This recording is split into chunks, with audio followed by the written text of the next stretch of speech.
The wind howled across the Montana plains, sweeping through the lonely ranch where rancher Cole Braddock sat by the fire, staring at the half-empty mug of coffee in his calloused hands.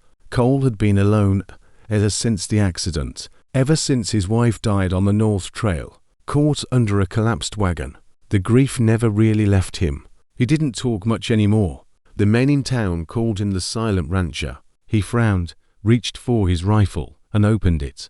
Her dress was soaked, her lips trembling, and her eyes wide with fear. "Please," she whispered, her voice barely carrying through the wind. "I've been walking 4 miles. My family's wagon tipped over near the creek. I can't feel my hands." Cole's heart clenched, but his face stayed unreadable. He stepped aside silently and let her in. "Where's your family?" Cole asked quietly. She shook her head. I don't know if they made it. The cold got them before I could get help." Cole felt a lump in his throat. Memories of his own loss hit him like a whip. Her fingers brushed his hand. "Sir," she said softly, her voice cracking. "See, can I slip under your coat?" Cole froze. The room went silent except for the crackling fire. Her request wasn't one of desire. It was pure desperation. He stared at her for a long moment, then slowly took off his long. He draped it over her shoulders gently. But as she leaned in closer, trembling, the painful reminder that he could still feel something, and that scared him more than the storm outside. The storm raged all night. The sound of wind against the wooden walls was like ghosts screaming across the plains, every once in a while, but her voice was too faint. By morning, the fire had died down to glowing embers. Cole stood up, stretched his tired arms, and stepped outside. The snow had stopped, but the land looked buried alive, silent, endless white stretching to the horizon. He found tracks leading from the creek, the ones the girl must have followed.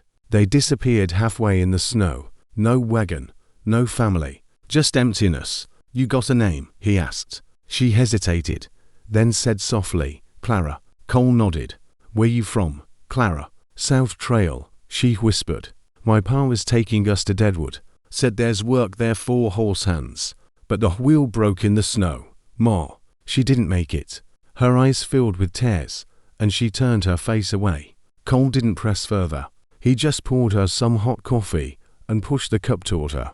"Drink, you'll need strength." She smiled faintly, that kind of broken smile that comes from someone who's forgotten what warmth feels like. Hours passed in silence. Cole worked around the barn, fixing fences, checking on the horses. Every now and then, he'd glance toward the cabin window. That night, as the wind picked up again, Cole noticed her standing near the door, clutching his coat. "You can sleep by the fire again," he said softly. She nodded, then whispered something that made his heart stop for a second. "My pa, he didn't die. He's looking for me. But if he finds me, he'll kill me." He stepped closer, eyes narrowed. "What did you say?" Her voice trembled. He drinks. He hurt my ma. I ran when he turned on me. He'll come for me, sir. He always does." The fire popped, echoing through the tense silence. Cole took a deep breath, gripping his belt. He'd seen men like that before, mean drunks who broke whatever they owned, even their families. He had no pity left for them. "You understand?" Tears welled in her eyes. She nodded, clutching his coat tighter. Outside, thunder rolled again. Somewhere in that dark, frozen land, a shadow was moving, and for the first time in years, the silent rancher felt something he thought he'd buried forever, the instinct to protect. The next morning, smoke drifting lazily from the chimney. Clara helped pour water for the horses while Cole repaired a broken latch on the barn door. For the first time, there was a faint sense of calm in the air. But peace never lasted long in the west. Around noon, Cole noticed something unusual. Hoofprints, deep and fresh, coming from the north ridge. He squatted down, brushing snow away with his gloved hand. Only one horse, one rider, and whoever it was had been watching from the hill. He straightened up, eyes narrowing. "We got company." Clara froze. "What do you mean?" Cole didn't answer. Moments later, through the shimmering snow, a dark figure on horseback appeared, tall, broad-shouldered, wearing a torn coat and a blanket tilted low. Clara's face went pale. "That's him," she whispered. "That's my pa." Cole's jaw tightened. The man staggered forward, breath steaming in the cold. His eyes were bloodshot, his beard unkempt, and the smell of whiskey reached even from a distance. "You got something that belongs to me," the man slurred. Cole didn't flinch. "Ain't got nothing of yours here." The drunk laughed, a cruel, broken sound. "My girl ran from me. Took my wife's locket too. I seen her tracks coming this way." Inside the cabin, Clara clutched the locket around her neck, her mother's last gift. Tears ran down her cheeks as she heard his voice. Cole finally raised his eyes, steady and cold. "Turn around. Ain't no girl here." The man took another step, his hand inching toward his revolver. "Don't lie to me, cowboy. I can smell her here." Before he could pull the gun, Cole cocked his rifle, the click echoing like thunder. "Don't," he said quietly. "You take one more step, and you ain't going back." For a long moment, only the wind moved. He stopped at the ridge, looking back at the ranch. Cole knew this wasn't over. Men like that didn't stop until they got what they came for. "He's gonna come back," she said softly. Cole took off his hat, rubbing his face. "Then we'll be ready." She looked up, her voice trembling. "Why are you helping me, sir? You don't even know me." Cole stared into the fire for a moment. Silence fell between them. Only the fire crackled. Outside, the sun was sinking behind the mountains, and somewhere beyond the ridge, the man in the snow was planning his return. The sun had barely set when the first howl of wind cut through the ranch. The snowstorm was back, heavier, angrier than before. The horses were restless, neighing in fear. They could sense something coming. Inside, Clara sat near the fire, her face pale. She hadn't said a word since afternoon. Cole placed a lantern on the table and sat down across from her. "You stay here, no matter what happens. You understand?" She nodded, whispering, "He'll kill you." Cole smiled faintly, though there was no humor in it. "Maybe, but I'd rather die fighting than running." Came the sound of hooves, slow, deliberate, getting closer. Cole stood, grabbed his rifle, and blew out the lantern.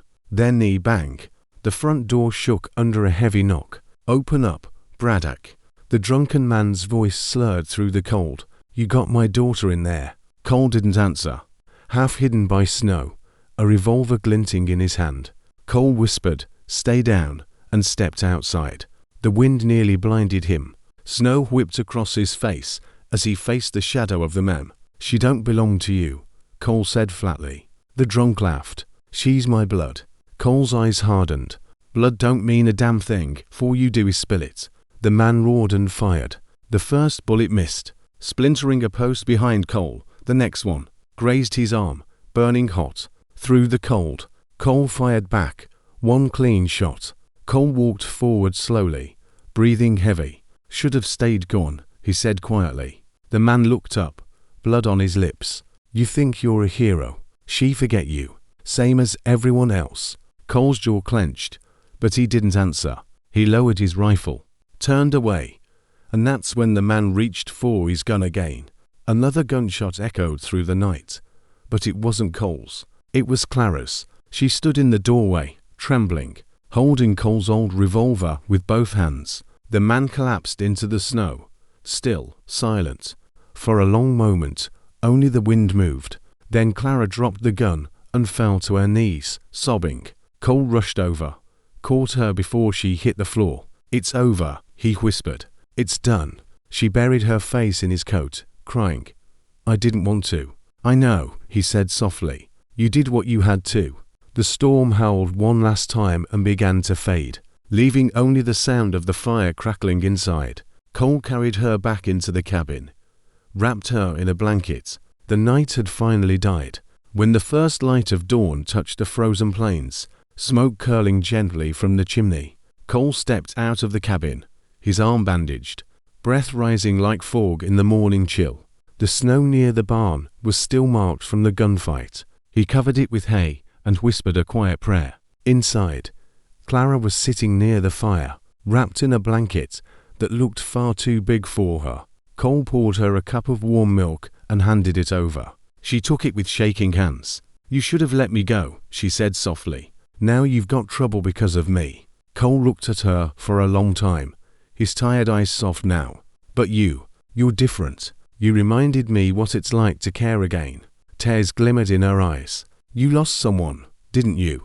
He nodded. "My wife. Years ago. Same kind of storm. Wagon went off the ridge. Couldn't save her." He looked toward the horizon.